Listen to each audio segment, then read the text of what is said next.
Hello friends and welcome to another interesting episode of सिनेटेल। आज जिस मूवी को हम एक्सप्लेन करने जा रहे हैं उस मूवी का टाइटल है टर्मिनेटर 2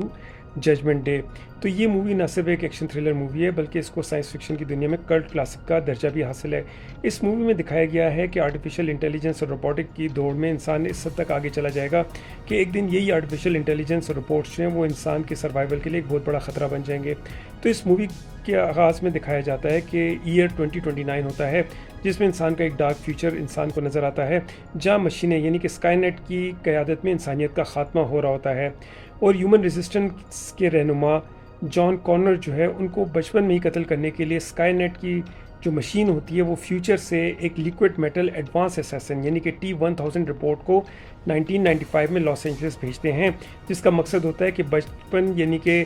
10 साला जॉन कॉनर को असैसिनेट कर दिया जाए सो दैट वो फ्यूचर में मशीन का मुकाबला ना कर सके।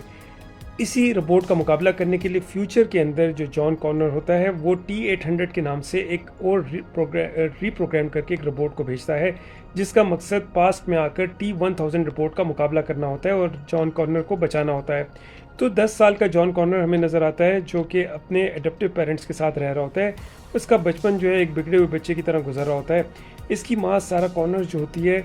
वो न्यूक्लियर हॉलोकास्ट की कहानियाँ बताती है लोगों को और किस तरह मशीन जो है वो फ्यूचर में इंसान को तबाह कर देगी। इसकी वजह से उसको एक नफ्सियाती हॉस्पिटल यानी कि मेंटल असाइलम में कैद कर दिया गया होता है। तो जॉन जो है वो अपनी माँ की बातों को मैडनेस समझता है, लेकिन जब शॉपिंग मॉल की एक गली में T-1000 जॉन को कत्ल करने के लिए आता है और उस पर हमला करता है तो T-800 अपनी जान बचाकर जॉन को बचा देता है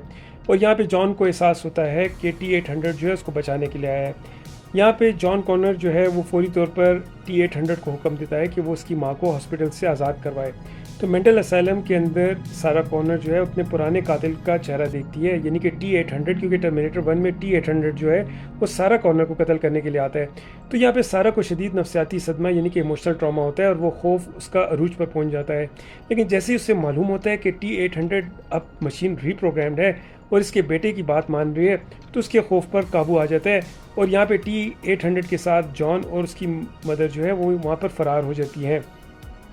अस्पताल से। तो यहाँ पे सारा कॉर्नर जब T-800 को अपने बेटे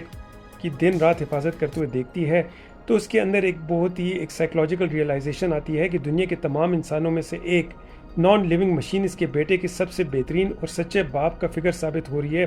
तो कहानी में एक बहुत बड़ा मॉरल टर्निंग पॉइंट भी आता है जब सारा को मालूम होता है कि साइबरडेन सिस्टम का एक साइंसदान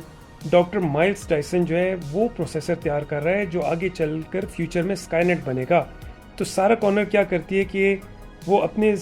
रिवेंज की आग में माइल्स डायसन को कत्ल करने इसके घर पहुंचती है, उसको गोली मारती है। लेकिन जब वो इसकी बीवी और बच्चों को चीखते हुए देखती है तो इसे एहसास होता है कि इसका मुस्तकबिल बचाने के लिए यानी अपना मुस्तकबिल, अपने बेटे का मुस्तकबिल बचाने के लिए वो एक कोल्ड ब्लडेड किलर बन चुकी है। तो वो अपना फैसला बदल देती है और सब मिलकर फैसला करते हैं इंक्लूडिंग T-800, जॉन, सारा और माइल्स के वो जो है साइबर डायन जो रिसर्च डेटा है उसको धमाके से तबाह कर देंगे सो दैट फ्यूचर में स्काईनेट बन ही ना सके। तो लेबॉर्ट्री को तबाह करने के लिए T-800 इनके साथ मिल जाता है, लेकिन इस लेबॉर्ट्री को जब वो तबाह कर रहे होते हैं तो T-1000 इनका पीछा करते हुए इनके पीछे आ जाता है। यहाँ पर फाइनल शोडाउन नज़र आता है जहाँ पे एक स्टील मिल के अंदर जो है हमें नज़र आता है कि घोलता हुआ मोल्टन स्टील जो है और तेज़धार मशीनें नज़र आती हैं जहाँ T-1000 जो है वो इन पर हमला कर देता है सारा के ऊपर। यहाँ पे T-800 के साथ उसकी लड़ाई होती है जहाँ पे वो T-800 को काफ़ी हद तक ज़ख्मी कर देता है, लेकिन T-800 अपनी मेन पावर सोर्स को दोबारा से एक्टिवेट करता है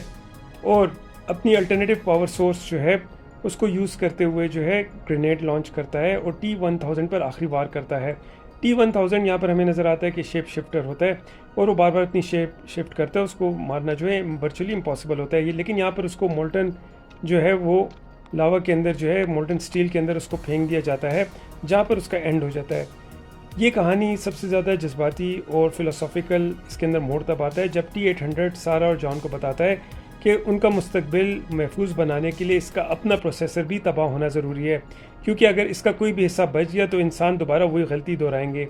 तो जॉन कॉनर जो होता है वो रोते हुए इसे रोकने की कोशिश करता है, लेकिन T-800 इसके आंसू जो है पूछते हुए कहता है कि वो अब समझ चुका है कि इंसान क्यों रोते हैं, लेकिन ये एक ऐसा अमल है जो वो खुद कभी परफॉर्म नहीं कर पाएगा। तो T-800 खुद को जंजीर के साथ बांधकर पिघले हुए लोहे में उतर जाता है और मरने से पहले थम्स अप करता है, इस तरफ इशारा देता है, जो कि एक सिंबॉलिक रिप्रेजेंटेशन होती है कि इंसान की तकदीर इसके अपने हाथ में है और वो अपने तारीख मुस्तकबिल का फैसला कर सकता है। अब इस मूवी के हम मेन फ़िलोसॉफिकल क्वेश्चन की तरफ आते हैं, यानी कोर फ़िलोसॉफिकल थीम की तरफ, कि इंसान का अपने ही हाथों से अपनी तबाही का सामान कैसे इंसान तैयार कर रहा है, और डिटर्मिनेशन वर्सेस फ्री विल, यानी फ़िल्म का मशहूर फ़लसफ़ा there is no fate but what we make इंसान को एहसास दिलाता है कि हमारा मुस्तकबिल पहले से प्री डिटर्मिन नहीं है, बल्कि इंसान जो है अपनी आज की प्रायोरिटी को यूज़ करके कल की यानी फ्यूचर डायरेक्शन सेट कर सकते हैं। तो इस मूवी के अंदर जो साइकोलॉजिकल टेंशन हमें नज़र आती है और जो सिंबॉलिक सब टेक्स्ट है वो ये है कि इंसान यानी कि सारा कॉर्नर जो होती है वो अपने माजी के पोस्ट ट्रामेटिक स्ट्रेस डिसऑर्डर से गुजर रही होती है, जिसकी वजह से उसके अंदर नफरत और जुनून जो है उसी तरह काम करना शुरू कर देता है जिस तरह एक इमोशनलेस मशीन बनती है। लेकिन वहाँ पे हमें नज़र आता है कि एक रीप्रोग्राम T-800 जो है वो एक मशीन होते हुए किस तरह इंसानों के साथ रहकर उसके अंदर एम्पैथी भी पैदा हो जाती है और इंसान की जो वैल्यू ऑफ ह्यूमन लाइफ है वो भी उसको समझ आ जाती है। तो टर्मिनेटर 2 जजमेंट डे सिर्फ एक मूवी जो है वो एक साइंस फिक्शन थ्रिलर नहीं, बल्कि ये एक कल्चरल आइकॉन बनकर उभरी थी 1990s में। आर्नल्ड श्वार्ज़नेगर के डायलॉग जैसे हासिल ला विस्ता बेबी और I will be back pop culture का बेसिकली एक हिस्सा बनकर रह गए। इस फिल्म ने सिनेमा की दुनिया में specially CGI and visual effects की अगर हम बात करें तो एक नया दौर शुरू किया था, जिसने हॉलीवुड में एक्शन और साइंस फिक्शन मूवी बनाने का तरीक़ाकार हमेशा से बदल दिया। सबसे ज़्यादा हैरान कौन बात यह कि 1991 की ये मूवी आज भी हमारी दुनिया की हकीकत बनती जा रही है, जिस तरीके से AI और रोबोटिक्स जो हैं वो टेक ओवर कर रहे हैं। तो मूवी में ये दिखाया गया कि एक ऑटोनमस AI सिस्टम स्काईनेट जो है आज के जदीद दौर में भी आर्टिफिशियल इंटेलिजेंस यानी कि जनरेटिव AI, मशीन लर्निंग और ऑटोनमस वेपन्स की सूरत में हमारे सामने खड़ा है। तो तसव्वुर कीजिए कि साइंस फिक्शन जो 1990s में हमें दिखाई गई आज वो हमारे सामने एक रियलिटी बन के आ रही है और इंसान का एग्जिस्टेंशियल थ्रेट भी बन चुकी है इंसानों के लिए। तो क्या इंसान जो है इस टेक्नोलॉजिकल एडवांसमेंट के हाथों अपने लिए स्काईनेट तैयार कर रहे हैं? क्या रोबोट्स जो है इंसान की जो ज़िंदगी वैल्यू है उसको समझ पाएंगे, या एक दिन इंसानों के ऊपर जो है वो रूल करना शुरू कर देंगे? ये क्वेश्चन हम आपके लिए छोड़ते हैं।